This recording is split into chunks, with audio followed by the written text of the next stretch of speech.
You're listening to an Airwave Media Podcast. Don't miss out on the last few weeks of football action with Prize Picks, the best place to win cash while watching the playoffs. The app is simple. Pick more or less on at least 2 players for a shot to win up to 1,000 times your cash. Download the Prize Picks Daily Fantasy Sports app today and use code SPOTIFY and get $50 instantly when you play $5. That's code SPOTIFY on Prize Picks to get $50 instantly when you play $5. You don't even need to win to receive the $50 bonus. It's guaranteed. Prize Picks. Run your game. Must be present in certain states. Visit prizepicks.com for restrictions and details. Here's a letter that George Washington writes to a friend, and it sounds funny today, but I have only newspaper accounts of air balloons, to which I do not know what credence to give. The tales related of them are marvelous, and lead us to expect that our friends in Paris, in a little time, will come flying through the air, instead of plowing through the ocean to get to America.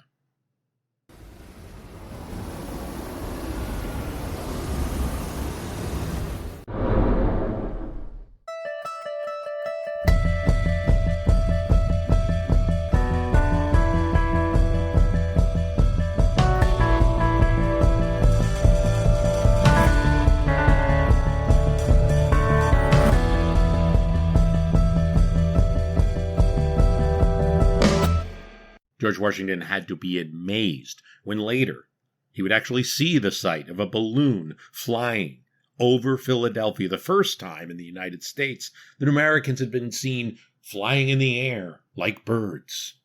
Inspired by the ballooning craze that had begun in France just a decade earlier, Americans eagerly took to the skies in tethered balloons, turning these flights into scientific experiments and public spectacles, but the most notable was the French-born aeronaut. That's what they called the balloonists, aeronaut.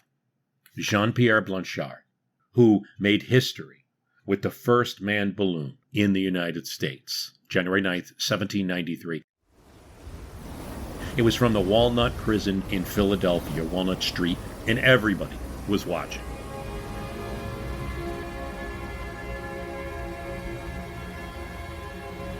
He had already crossed the English Channel, and even in the 1790s, when you wanted to do something, you brought along an American to make it cool. When Blanchard made his first crossing of the English Channel, American Dr. John Jeffries, well known for being a weather observer, was with him on that balloon. Jeffries was a loyalist, and so was not in the United States at this time.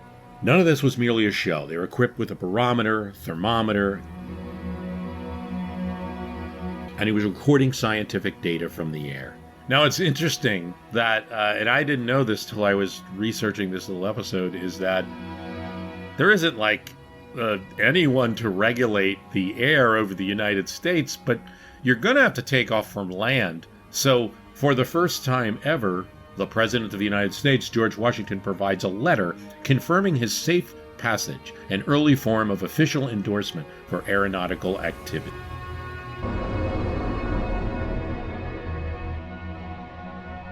Blanchard takes it and ascends to 5,800 feet. He's able to survey the city from above and gains a perspective previously reserved for the imagination of people.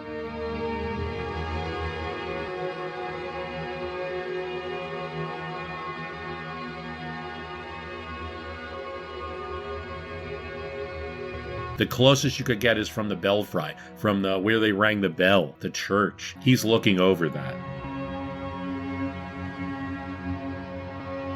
People could see there could be commercial uses for this, scientific uses for this, and yes, military uses for this.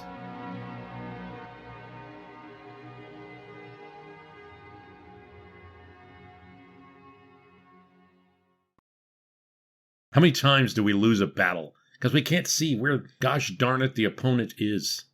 Humanity dreamed of commanding the air, from ancient mythologies to Renaissance imaginations. We have in Leonardo da Vinci's notebooks, early aeronautic machines. For centuries, this was nothing more than fantasy, written down, but it leaps out of the notebooks in 1783, when the Montgolfier brothers stunned the world with their first hot air balloon. How can we change the form of the balloon to have it not just be some orb that rises up, but something we can control better? Already a year later, 1784, French engineer Jean-Baptiste Mousnier, probably butchering his name, sketched a radical design, a massive elongated balloon with propellers and a streamlined shape that hinted at the first true ship of the skies, the airship. This creation never leaves the drawing board. Jump all the way to this century that Washington will not get to see, and Count Ferdinand von Zeppelin seized hold of this dream.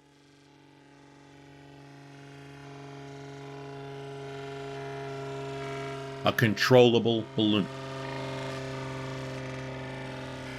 Completely controllable.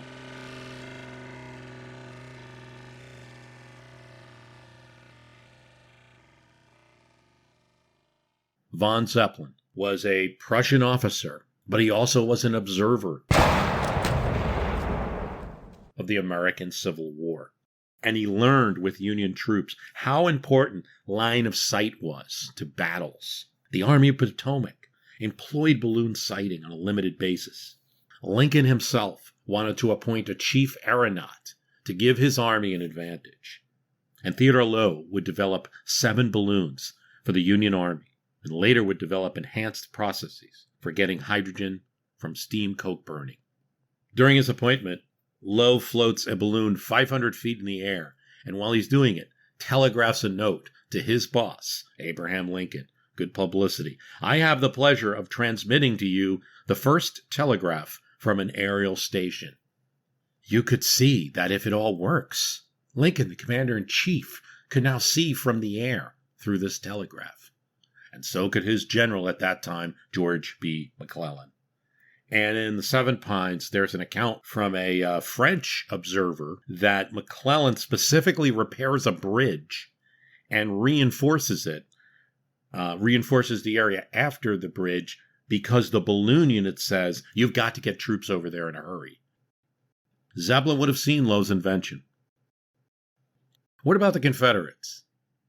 Well, they tried too, but they lacked hydrogen gas generators, and so had to use plain old smoke and air. And they also lacked some of the material, the rubber needed to make these balloons, the right material. So General Longstreet reveals this story of how they collected silk dresses from all over the Confederacy to build a big balloon. While we were longing for balloons that poverty denied us, a genius arose and suggested that we send out and get every silk dress in the Confederacy to make a balloon. It was soon done, and soon we had a great patchwork ship for use in the 7 days. One day, it was on a steamer down the James River when the tide went out and left it high and dry in a sandbar. The Federals gathered it, and with it, the last silk dress in the Confederacy. This was the meanest trick of the war. Confederate efforts were there, so limited. So in the Yorktown campaign, they launch a balloon, it begins spinning in the air. It's useless. Another was caught in tethering wires and had to be cut, which sent it free flying. So with a balloon, like if you see these balloon festivals, they're generally free flying, right? They're out there and you rise and you look over the area and you adjust the amount of fuel to go up and down, etc. But you can also tether them. And for the purposes of telegraphic communication, you're going to want to have a line to the ground. You're going to have a tethering. And you're going to want to keep that balloon in a certain space, not allow it to free fly. But the Union Army experimented with both types, but preferred the tethered model. In this case, the guy tethers, the tethering wires get confused, and they have to cut it, and so this unfortunate Confederate balloonist is sent into the air. His own troops start looking at him, flying up there, not knowing it's their captain. They see this monstrosity up in the air and want to shoot at it. So Confederates didn't have much success. The Union didn't actually turn the tide with balloons either. And eventually they saw that all this hydrogen gas, we could use these wagons. There's disputes over pay when a quartermaster finds that Lowe is a civilian being paid as much as a general. He cuts that down, and then Lowe resigns. And then the wagons used to transport the balloons, they're given back to the quartermaster, and once you give it to the quartermaster, he's going to find another use for it. So a lot of politics. Count Zeppelin had observed these American efforts, and he wanted to bring it to Prussia. He applied his knowledge of flying and observing and spying to the Franco-Prussian War. If only, he thought, if there was a better way to get advantage than trying to find a big hill. Obsessed with the idea of a controlled mighty airship, he made designs. But it's not till he retires from the Prussian army in 1891 that he can really focus on these things, and along with others, starts working on airships all the time. He faces many setbacks in his design. Air resistance, for instance, was just too much to fly a stable unit up. He also faces political squabbles and nearly gives up. Then he refines the idea. In 1892, he comes up with the idea of a rigid aluminum framework covered in fabric, separate multiple internal gas cells. Not just one big, balloon filled with gas, but gas cells within the balloon, free to expand and contract. Modular frame, allowing the addition of sections, controls, engines, and a rigid gondola.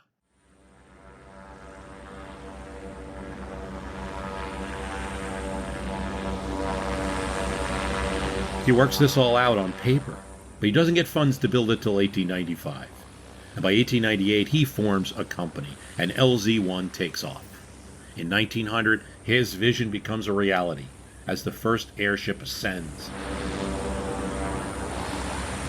gliding above an awestruck crowd.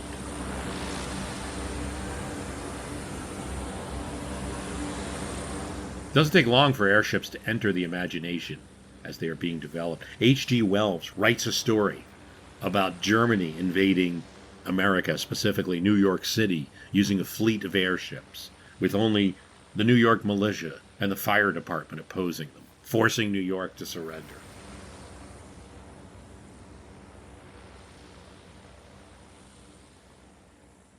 Though it flew for just a short time before technical issues forced it down, the LZ-1 had proved that Zeppelin's idea was sound. And over the next decade, he's building more airships and refining the principles, getting the designs better. Now, you have simultaneously, as we're reaching 1900 here, we know, the airplane being developed as well. But I have to say, I think if you get into the mind of the American at the turn of the century, the airship was a much more, let's say, realistic idea, or a more substantial idea, or there seemed to be more broader use for it, although both were developed. In fact, airships in some cases have hitches, or they can hold little biplanes. The U.S. airship, the Akron, was unique in this role. It had a hangar that could carry and deploy small Sparrowhawk fighter planes in mid-air. They were launched and recovered through a trapeze mechanism that allowed them to hook on to the airship's underside and return aboard after their missions. So you see the pecking order here. Yeah, what the Wright brothers are doing, and there were a lot of disputes over that, who did that, and trying to do the stuff with the wings is cool, but obviously they're short distance. So airships are the real thing, and the pecking order is airships first, and then, we might need these for little missions, and the airship will bring them around. Zeppelin's airships gained attention. With the founding of the Zeppelin Company, airships were used for passenger travel. By World War I, the German military had embraced them as reconnaissance and bombing platforms. London is bombed in the First World War by Zeppelin, and it's a horrific event, even though the actual military effect of it is limited, the psychological damage.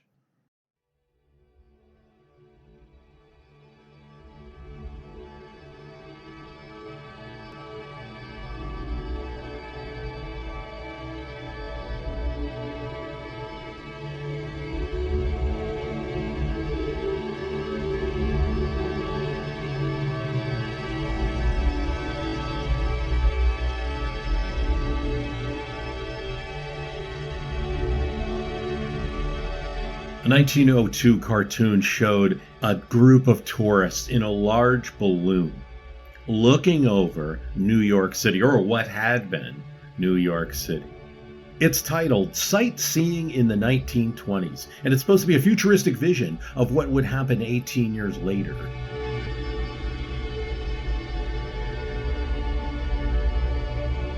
The balloon looked over Brooklyn and Manhattan, and a man was pointing out sights to the tourists.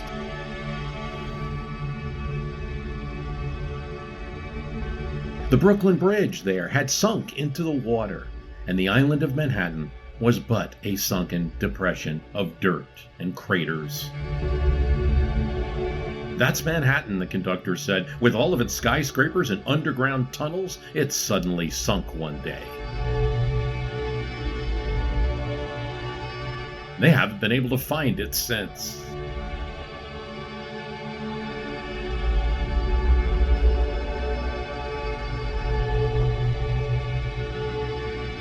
It's worthwhile saying that skyscrapers weren't necessarily a positive thing when they hit America.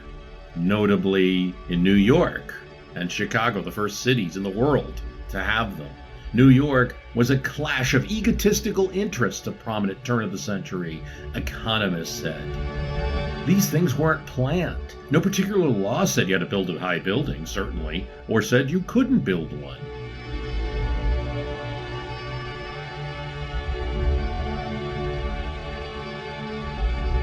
Didn't say how many buildings you could own, whether you could block someone's view.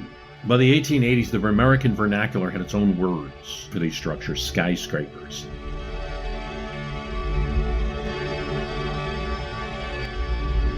It was a term that did exist before, but previously it was applied to when someone might be in a dock, a seaport, and see all of the ships and their giant masts reaching into the sky. They would say they were skyscrapers. Or when in a baseball game, someone hit a fly ball and it was flying against the sky. A writer might describe it as a skyscraper. Even some tall hats were referred to as skyscrapers. Now, the term was used exclusively for these buildings. And so, at least in New York, an arms race of sort.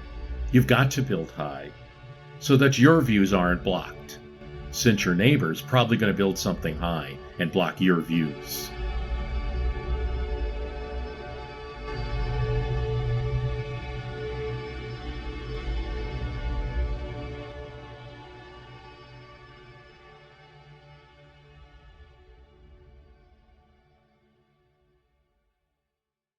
In 1890, Chicago builds a large building. It names it the Manhattan Building.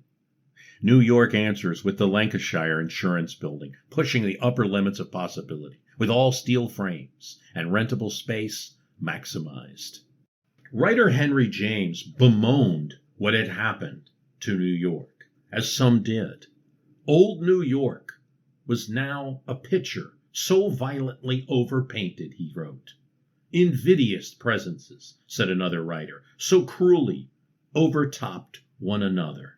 Skyscraper critic Montgomery Schuller said, "The skyscrapers were wild works, new commercial babbles. Like Frankenstein, we stand appalled before the monsters of our own creation." Or maybe we were enthralled. Ugly at day, at night, the buildings take on magical powers. So wrote the poet Ezra Pound. New York City is a cluster of mountains. Let Boston have its limit of 10 stories. Berlin, its limit of 78 feet, about 6 stories. Paris, similar. New York will reach the sky, maxing out land values. The Singer Building, Gillender Building, the Tower Building, Equitable. Scientific American had a picture of the new Singer Building compared to Niagara Falls. It exceeded it. They compared it to Big Ben. It exceeded it. They compared it to the National Monument, the Washington Monument in D.C. The Singer Tower was larger. A rush of buildings began. 21,000 smaller buildings were torn down between 1898 and 1908 in New York. Just over 10 years. It feels as though the town has been bombarded by a hostile fleet, one newspaper wrote. A new hobby developed in New York, in particular, skyscraper watching. When a day was windy, they watched the new building of a, wait for it, 11-story building in New York with no seeming support system. It didn't have the kind of base that most big buildings would have. It was a skinny little building that shoots up 11 stories. How could it be as high as the giant building next to it? They stood on the street corner and would watch it, particularly when there was a particularly strong gale of wind, waiting to see what would happen. Would it come crashing down?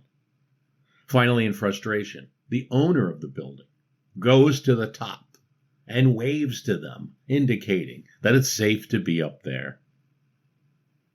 These are the type of things that happens in the 1880s when you start to see these very large buildings. And it wasn't just New York. In Chicago Tribune's New York gossip section, it noted the high building craze occurring, pointing to early tall buildings like the Tribune and Western Union buildings. Chicago was liberated by the recent fire, liberated in a sort of way. It had to rebuild. The fire was in 1879, and when it rebuilt, new building technologies and materials were available. In 1885, for the first time, at 10 stories high, the home insurance building was a marvel of its time.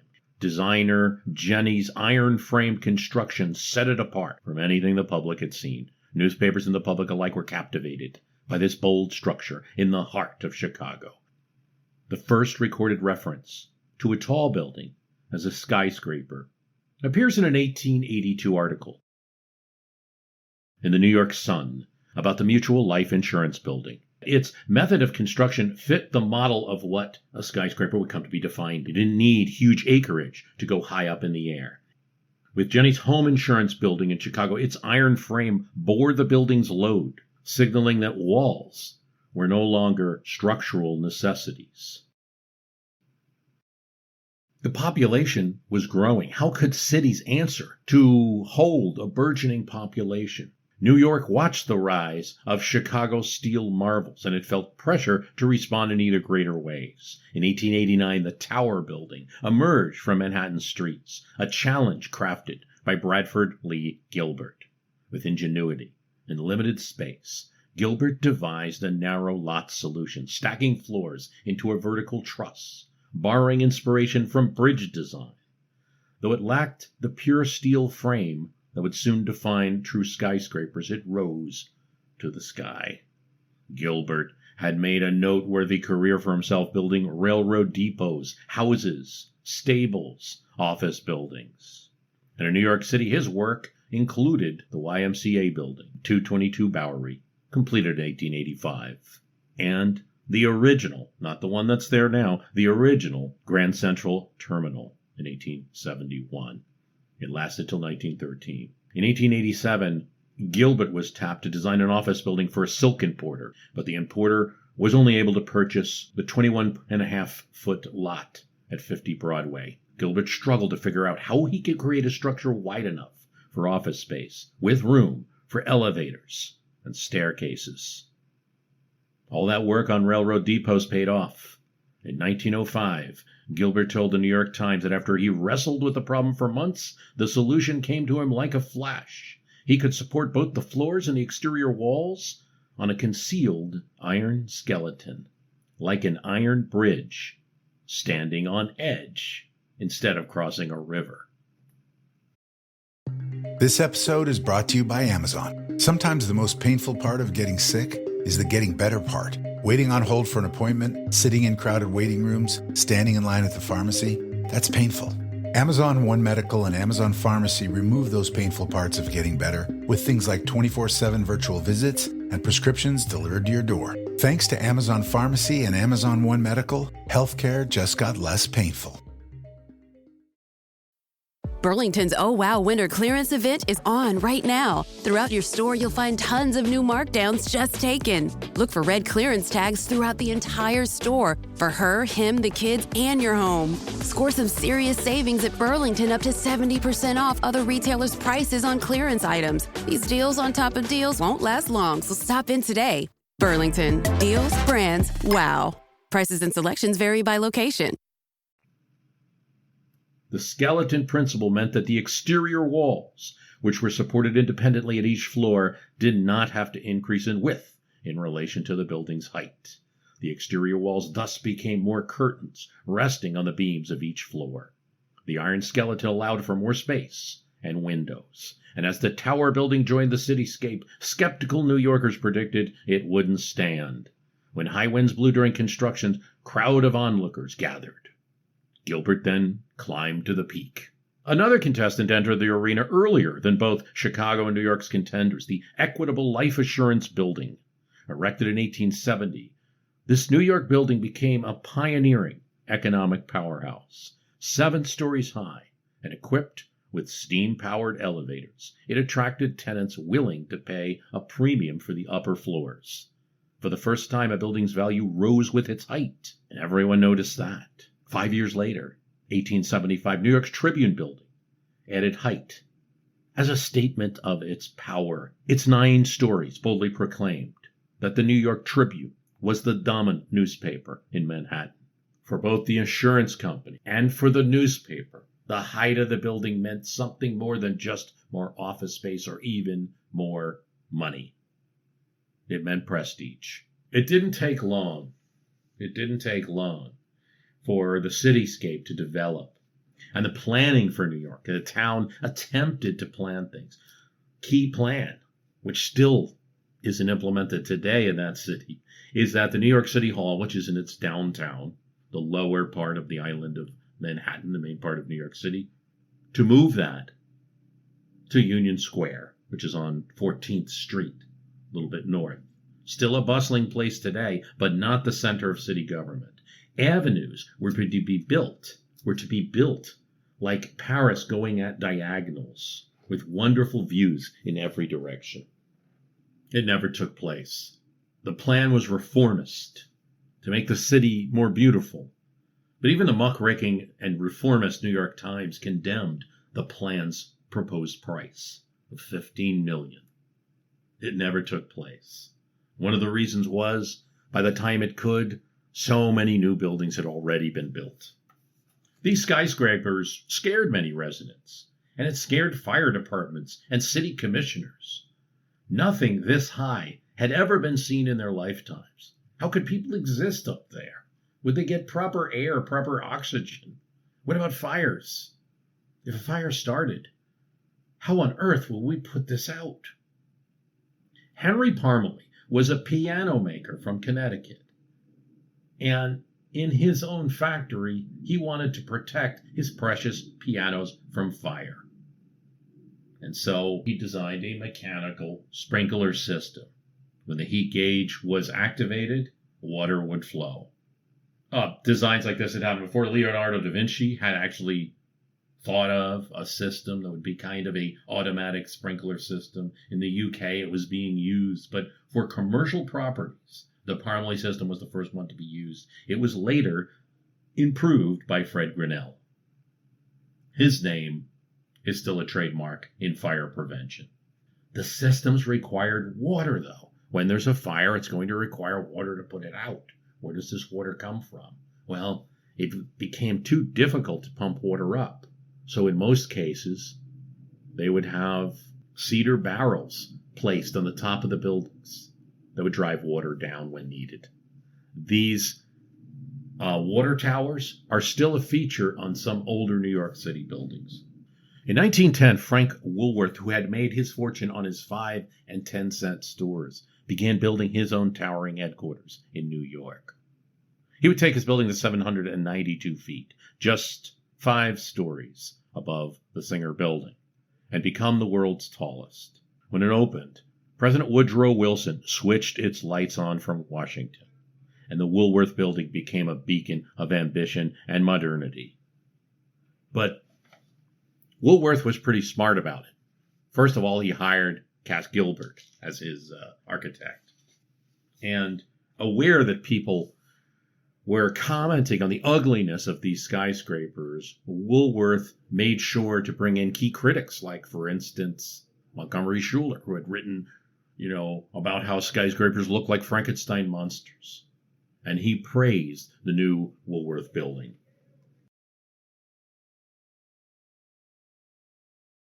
In the city of Philadelphia, a different trend was going on. Philadelphia's skyscraper was its municipal building, its city hall. It was 548 feet to the top of William Penn's hat. It's a Beaux Arts wonder. It still remains there today, and City Hall symbolizes Philadelphia in a way that New York City Hall does not really. In fact, most people that live and work in the city, unless they're tied to the municipal government or reporting on it, they may not even be able to conjure up an image of what New York City Hall is like. Not true in Philadelphia.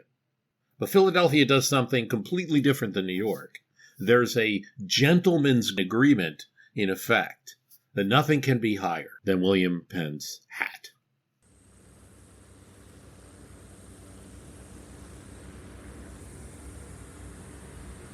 If you were present and looking at the City Hall up at William Penn in October 1928 on a certain day, you would have seen an odd sight. A big hydrogen-filled airship going by. And there weren't many other buildings as tall as that building, or nearly as tall. The Land Title Building at Broad and Chestnut, Philadelphia's first modern skyscraper, 16 stories, 238 feet. They might have got a decent view of what was the Graf Zeppelin airship. The Benjamin Franklin Hotel, 222 feet in each of its 3 buildings. These buildings and a scattering of church steeples and other notable places would have been the place to see the Graf Zeppelin as it passed through the city.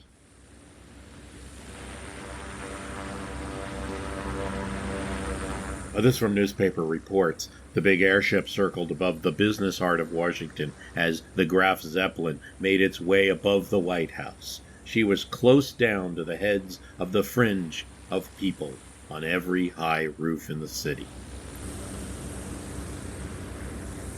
As the Zeppelin circled over the White House, President Coolidge left his desk and went out in front of the executive offices to stand a moment, almost unnoticed in the little group gathered there. He stared at the ship, bareheaded for a minute, and then turned back towards his workroom. From the Tribune, the roar of the 550 horsepower engines seemed to make the air vibrate, and the sliding ship in a moment became a gray arrow shooting through the sky. And on Friday, the anniversary of the conclusion of Columbus's voyage on the battered Santa Maria, the newspaper notes, this silver air giant was sighted in the early morning off the coast of Spanish Morocco. By Sunday, she was west of Bermuda, and now on Tuesday, she was passing through big East Coast American cities to land in Lakehurst, New Jersey, where crowds were waiting, where police could barely restrain the crowds wanting to see the Graf Zeppelin. In Berlin, this is the Weimar Republic era, there was pride and satisfaction. Thousands now admit, as the tension of the past 24 hours is relieved, that they entertained grave apprehension, lest the great German airship never reach its destination. George Washington's prophecy, in effect, had come true. There had been airships before the Graf Zeppelin coming across the ocean, but his prophecy has now become true. It's actually possible for visitors from Europe, in a matter of days, to get to the United States. Indeed, when observed in Washington, D.C., the Navy notices there is a large hole in the Graf Zeppelin. There had been a frightening lack of communication on Saturday as the ship repaired a fin mid-air, mid-ocean. There is a possibility that the United States Los Angeles, America's own airship, would have to rise to rescue the Graf Zeppelin, but this did not prove necessary. The passengers on the Graf Zeppelin, which first flew in 1928, made dozens of successful flights across the Atlantic and circumnavigated the globe in 1929. Passengers were in comfortable, well-furnished cabins. The Zeppelin Company would follow with the Hindenburg, named after Germany's general and president, built to expand the service, known for its Art Deco interiors and spacious accommodations. Fine dining, comfortable sleeping quarters. There was always talk of doing the same thing, having airships in the United States. But it had not developed. The United States was in many ways, a maritime nation. The war that had just been fought had been fought about naval rights. traveling in a ship over the air was more comfortable. Think about it. Now, we know that Lindbergh crossed the Atlantic Ocean, but this was a desperate, resource-deprived, athletic-type flight, these flights in airplanes. The airship was comfortable. In the 20s, the Navy had 7 airships, but they were not used yet for regular public service. The USS Los Angeles was used for research and public relations, and it had been built in Germany as part of reparations. They had to help us build an airship. The USS Shenandoah was a particular moment of pride for the American Navy because it was the first rigid airship that we built. It was built in the United States. They reversed engineered the designs from German Zeppelins. It was constructed at Lakehurst, New Jersey, and was intended for long-range reconnaissance. It was 680 feet long, filled with helium. The United States exclusively had helium because the deposits were in Texas, and it guarded the helium product. But helium was safer than hydrogen. In 1924, the USS Shenandoah makes a flight from the East Coast to the West Coast of the United States, and everybody's attention is had. Lieutenant Zachary Lansdowne was the 1909 graduate of the United States Naval Academy and made himself an expert in lighter-than-air aviation. This he thought was the future of the Navy. You have to understand, what is the challenge that a naval fleet is going to encounter, particularly in a military situation? They want to know what's around them, what's coming. This is a time before radar. Lansdowne had trained with the crew of British airships. He was the first American to cross the Atlantic nonstop by air. Lansdowne had not been pleased with the Navy's plan to do 19 publicity trips for the Shenandoah across the United States. And he had warned that airships aren't impervious, particularly to storms. On the afternoon of September 2nd, 1925, the Shenandoah departed Lakehurst with 41 crew members and 2 passengers. While crossing the Alleghenies into Ohio, the airship encountered a severe storm.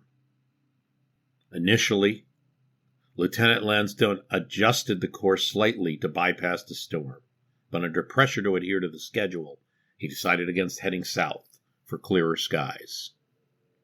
Around 6 a.m., September 3rd, the Shenandoah was caught in a violent updraft, rising in a meter per second to 6,200 feet before beginning a rapid descent. Warm air currents were pushing it upward. It would descend and then move up. On its third ascent, a side wind twisted the hull, breaking it apart. Colonel Hall, a United States Army observer who had been in the control cabin of the Shenandoah up until moments before its destruction, told reporters the airship had changed course a dozen times to avoid the storm it was flying into, only to encounter the line squall. A series of storms, one after another, which capitulated the flying machine to an altitude of 6,000 feet. We opened the valves to let out gas and lowered the ship, and we were drawing away from the storm at a 50-mile-per-hour rate when the storm enveloped us and broke the ship into 3 pieces. When the crash came, I was on the ladder leading from the control cabin to the rear portion of the ship.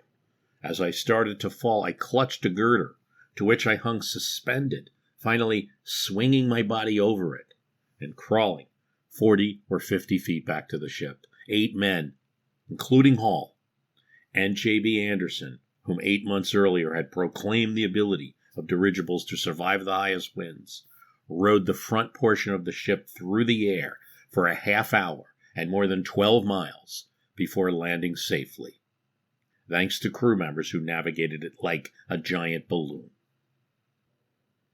Here's from Ohio Life. There was no instant moment of disaster, but rather a violent wrenching that lifted the airship into the heavens and twisted it past its breaking point, ripping it into pieces and scattering it across Noble County, Ohio. Pieces of the Shenandoah were everywhere, but the bulk of the ruined ship was on one farm site, and that became the focal point of hundreds of visitors. The owner of the farm charged people 50 cents to come look at it. He made $500 and then fled thinking he had committed a crime. There was a crime being committed, but not by the farmer. Looting began almost immediately, locals swarming to take the main section of the craft, to take home a bit of history. A photograph printed in the Evening Star of D.C. 4 days after the wreck shows 3 men, one dressed in a suit, tie, and hat, holding pieces of the craft that were taller than they were. Eventually, soldiers from Fort Hays in Columbus had to be called out to stop the looting.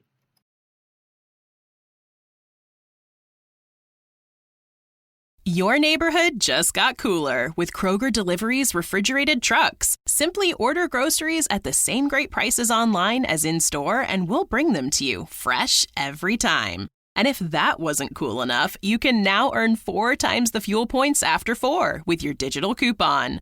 Choose a next-day Kroger delivery time slot for 4 p.m. or later on Tuesdays, Wednesdays, and Thursdays. Must deliver by February 4th. Restrictions apply. See Kroger.com for details. As recent as June 2018, the television show Pawn Stars featured a package of items from the USS Shenandoah that included a piece of the wreckage itself, a copy of the Daily Jeffersonian newspaper from that day, September 4th, 1925, and an inflatable mini Zeppelin. The trio of items went for $750. In 1937, the U.S. government erected a bronze and stone monument to the Shenandoah in Ava, Ohio. In 1975, on the 50th anniversary of the crash, people from Noble County, Ohio, added 2 more markers, one where the control car of the airship had ended up, and one where the nose section of the Shenandoah landed safely. It's somewhat forgotten because of the Hindenburg crash. But for American airship aviation, this was probably more important. It's not just a single incident or single crash like Shenandoah or Hindenburg. There are incidents that happen while these ships are being moored. A gust of wind could push a giant Zeppelin up or down with little warning, and that could endanger people who are holding mooring lines. Parallel to these Navy ships is the Goodyear blimp, and the Goodyear blimp dates back to 1925 when Goodyear Tire and Rubber Company launched its first helium-filled airship called the Pilgrim. The company has never given up on lighter-than-air flight and still has blimps that fly today. Goodyear blimps quickly became icons of aviation. They're great for aerial photography, pre-drones, good for event coverage, covering football games. During World War II, Goodyear produced numerous airships for the U.S. Navy, which used them for coastal patrol and anti-submarine missions. In peacetime, the company expanded its fleets, with airships like Enterprise in America getting fame for their coverage of the Super Bowl and the World Series. Still today, Goodyear operates semi-rigid Zeppelin NT airships. It's estimated that there are 13 blimps or less flying over the United States at any given time. So there's a decline in popularity. Even though you did see, as we reread there, that there was some use of blimps in World War II, dreams of some kind of an American system of postal service through airships or airship passenger lines really ruined with the Shenandoah Akron and the Hindenburg. There's talk of bringing airships back in some form now with concerns over climate change. Google co-founder Sergey Brin has come up with the idea of the Pathfinder 1 by LTA Research, measuring approximately 408 feet in length. It's the largest aircraft constructed since the 30s. 13 helium-filled gas cells are used for lift. It's powered by 12 electric motors. It can go up to 75 miles an hour upward. It got its Federal Aviation Administration Special Airworthiness Certificate in 2023, and the company sees it as a step towards zero-emission airships, suitable for humanitarian missions and cargo transport. It's common to talk about airplanes and air travel and things like that, but it's not as common to see as like the parallel development of various technologies. And I do believe if you were talking to prognosticators in the 1910s, they would think that airships would be much more present today than they are. They wouldn't think there'd be just 13. And if you were talking to prognosticators in the 50s, they would think that helicopters would be much more presence, particularly presence in passenger service than they are. Part of that changed on a Monday afternoon, 1977. It was on the rooftop of the Pan Am building,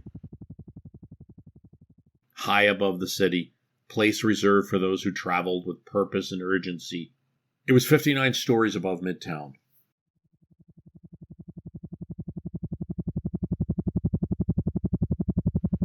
A Sikorsky S-61L helicopter was set to whisk passengers away. It would pick them up from the top of the Pan Am building, bring them to the local airports.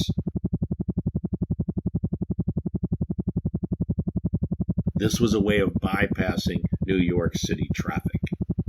It's very futuristic at the time, 1977. There are a few movies where you can see this passenger spot where passengers are being picked up. It was considered a very normal part of New York, expensive, but normal. The so-called heliport had an open platform, landing pad markings, small terminal area. They were accessed through private elevators from the main floor below. So you had to be accessing the heliport to use the elevator. Nowadays in New York, there's a lot more rooftop places. There's a lot of rooftop clubs and rooftop bars and things like that. But in 77, it wasn't as common. So this was quite a view to get if you had one of these helicopter rides to get to your airport. You could get to your airport after you ride up the elevator. You could get to the airport in almost as much time as the elevator took you. The elevator might be a little longer. It would be a 10-minute flight. But sadly on this day, as passengers were lined up to board the helicopter, the landing gear of the Sikorsky suddenly gave way. In a heartbeat, the helicopter tipped to its side, and the massive rotor blades were still spinning. The blades, and this is a horrible event, crash into, let's just say, waiting passengers. 4 people die instantly. One of them is a film director, Michael Finlay. B film director, but rotor blades shatter, fragments of them go flying across the rooftop and now down into the busy streets below, and pieces of the blade hurtled hundreds of feet into the ground and strike pedestrians and cars. People start running on Midtown Manhattan. Tragically, one pedestrian is killed. The incident itself, plus the psychological terror of this, the famous person being involved, and the pedestrian being injured. The heliport just could not operate anymore. And this ended your kind of dream of massive helicopter passengers. Still are helicopter passenger services, of course, from designated heliports to others. But having it at the top of the building like this, or making it a massive part of everyday life, ended right there. Not only that, this is the midst of the oil embargo, and fuel was at a premium, and this business called New York Airwaves was having trouble running this line.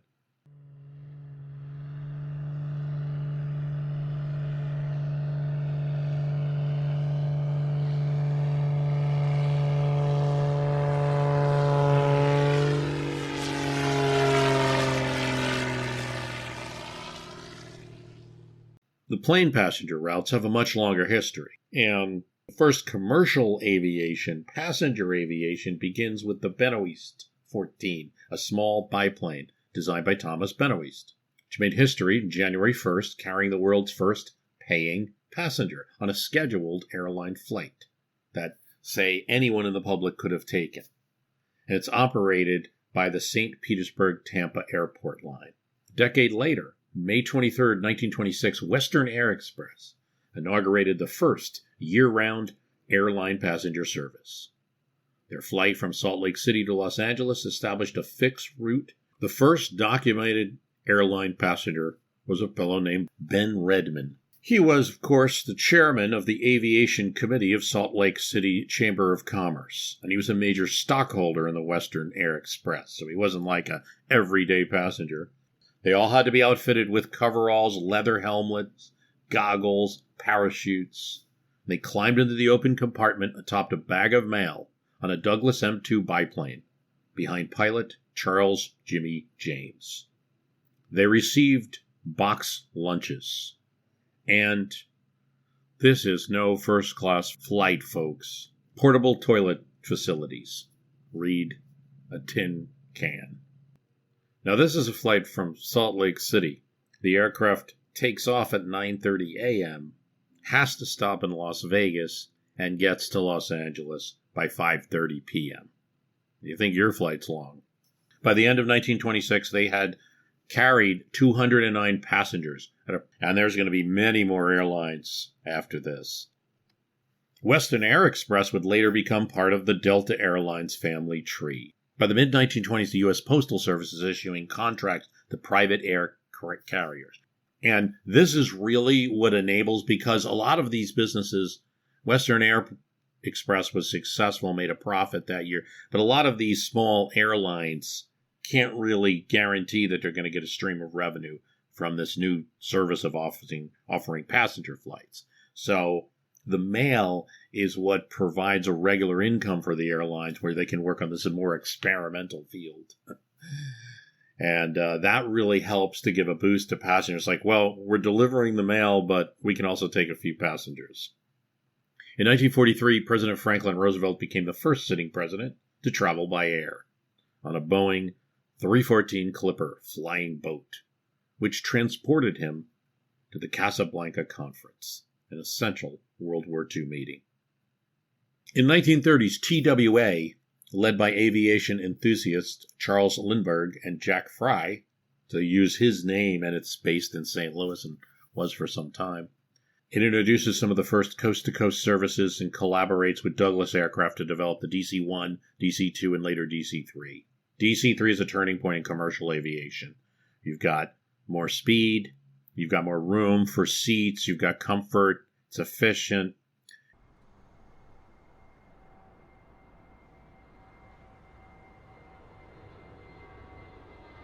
In the 1960s, TWA joins the jet age.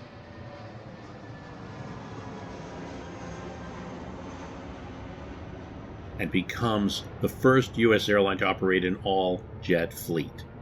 TWA expands its network domestically and internationally.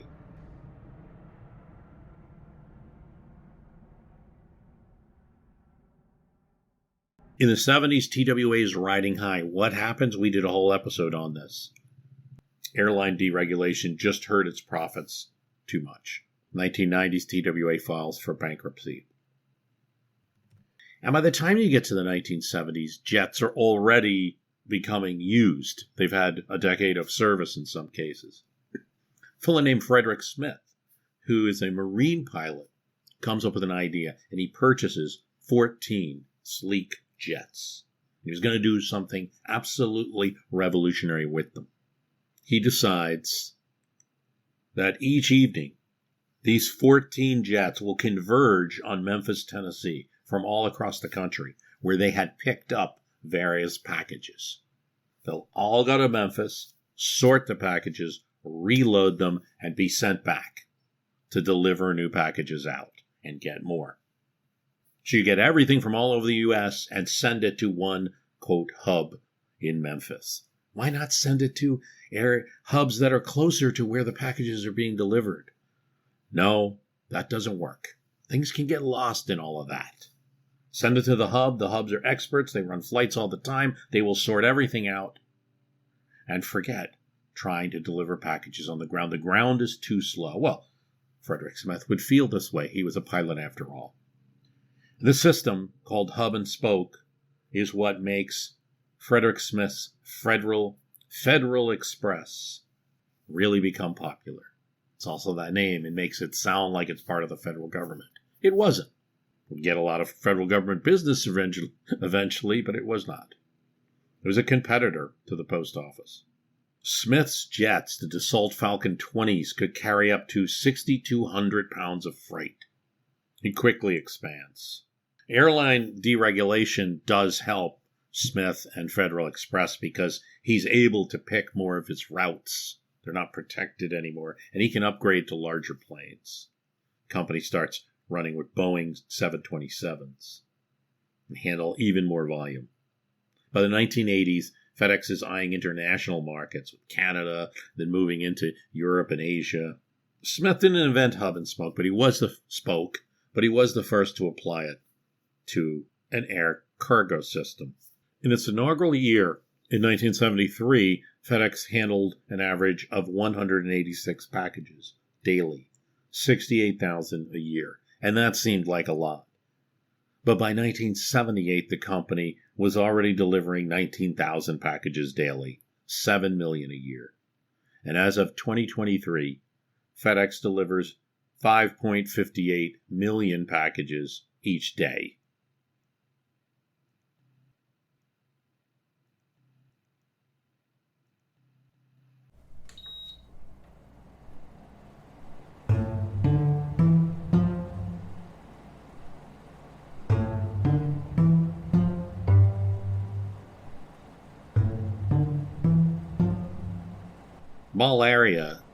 Malaria, the disease, if you separate the words, mal air, it's bad air.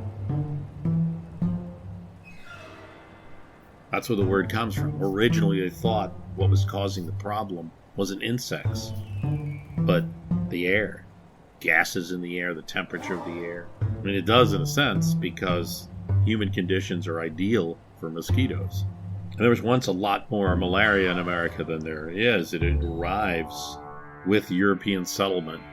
In the early 1900s, there's 600,000 cases reported each year.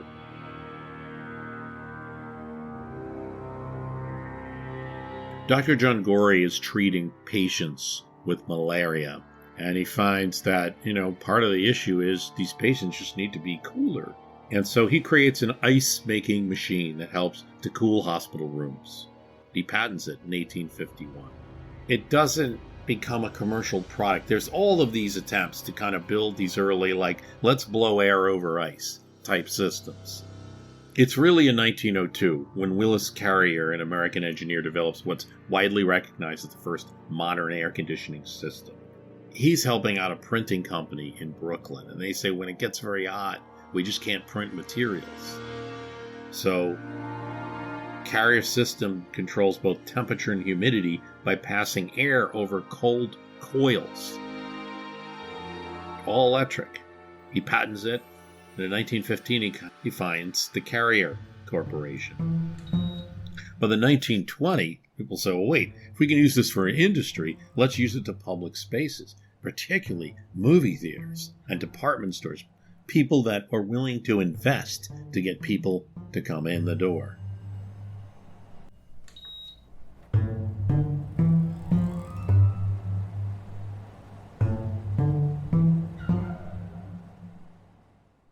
In the 1940s to 1950s, air conditioning materials get better, it becomes more affordable.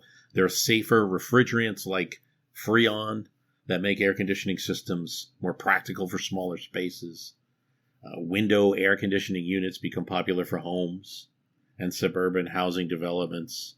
I was, watching on the TCM, the old movies, and there's a whole movie with the whole stories around that this man, attracts a woman in his building because he has air conditioning and she does not. Now it's hard to think about that. Well, it does happen. I mean, I grew up, in a house that only had air conditioning on the first floor, but we don't think about it not existing at all, right? Something unexpected maybe happened from all of these innovations, and that's that as air conditioning became more prevalent, Florida experienced substantial population increases. It had boomed in the 1920s. The Florida real estate boom began, but now the state's annual population growth averaged 6% and reaches 8% in 1956 and 1957. It coincides almost directly with broader adoption of air conditioning. Reducing the temperature of the air, at least inside. Between 1950 and 1960, the state's population grows by over 78%. That's like adding the city the size of Orlando every year to the state. Same thing's happening in other places, the city of Phoenix. Before air conditioning, Arizona's extreme heat limited its appeal. Phoenix saw its population nearly quadruple, from 106,000 in 1950 to 439,000 in 1960. Imagine you're sitting in a coffee shop with your laptop, browsing the internet. Invisible to your eyes, the silent dance of radio waves is happening all around you. Not just you, but maybe one of the employees, your barista, looking at their phone, the person next to you, reading the news. Waves all around you carry packets of data, tiny bundles of information, through the air. Wi-Fi, or wireless fidelity, works by turning data into radio waves. The router, the hub of the operation, converts the internet signal it receives via cables into radio waves. The waves are moving at the speed of light. They spread out in all directions. When your laptop wants to load a website, it sends a request back through the air, encoded into its own radio waves. The router catches the waves, decodes the message, and forwards it to the internet. It seems like a lot, these processes, but they're occurring as fast as you can blink your eye. My grandmother, I'll always remember her saying this, that what she always thought was the greatest invention was radio. She could understand, even when the internet came around and the web came around, and at the beginning that was mostly, in fact in the 90s, it was really all involving cables attached to a computer screen, attached to a wall eventually. I'm pleased to say I started my History Can Beat Up Your Politics on a phone line, then got a cable modem. What really fascinated her was radio, that it just seemed to come from nowhere, that it was invisible. And Wi-Fi is the application of radio to the internet, in its most basic description. In the late 19th and 20th centuries, James Clerk Maxwell proposed that light, radio waves, and X-rays were all form of electromagnetic waves, sharing similar properties and propagating through space. You can't see it, but that doesn't mean something's not happening all around you. And that was hard for people to understand, but Maxwell develops equations which describe how electric and magnetic fields interact. They show that a changing electric field creates a magnetic field, and vice versa. These fields could sustain each other in a self-propagating wave. Heinrich Rudolf Hertz later validated Maxwell's theories by experimentally demonstrating that the transmission of these electromagnetic waves through the air, they exist, they can be manipulated. Guglielmo Marconi begins experimenting with radio waves, creating devices that can transmit them and receive signals over a distance. Other people had made radio waves in a lab as a kind of curiosity. Marconi focuses on refining it to create a functional communications system. It's culminating in the establishment of radio stations. Other people are looking at ways to improve this technology. Fessenden aimed to improve the efficiency of radio equipment by developing a continuous wave transmitter. He conducts a Christmas broadcast where ships at sea received His violin performance and Bible reading represent one of the earliest radio broadcasts. Let's see when that was. Around the same time, Lee DeForest is experimenting with arc transmitters to create continuous wave signals suitable for audio transmission. So you've got the theory, you've even got the mechanics of it down, how you need to do this. But what you don't have until you're really getting into the 19-teens is this kind of sustainable machinery that can consistently produce the type of wave you need to get voice from one end to the other. What if the signal you're making is not just to play the violin, but what if it's to send a killer torpedo to those ships? And that's what starts happening by the time you get to World War II. Into the story goes the actress Heidi Lamar. She was a German escapee. Because she was Jewish, she would have been persecuted in Germany. Credit must be given to some of the movie studios who specifically were seeking out refugee actors and actresses. She builds a Hollywood career during this time. She stars in Algiers, Boomtown, Tortilla Flat, White Cargo, and Samson and Delilah. Samson and Delilah is one of the highest grossing films of its time. And she's a beautiful actress, and she's very good at her craft. She does pretty well. All the while, Heidi Lamar is making inventions. Her husband at the time is an arms dealer, Fritz Mandel, and she attends a meeting.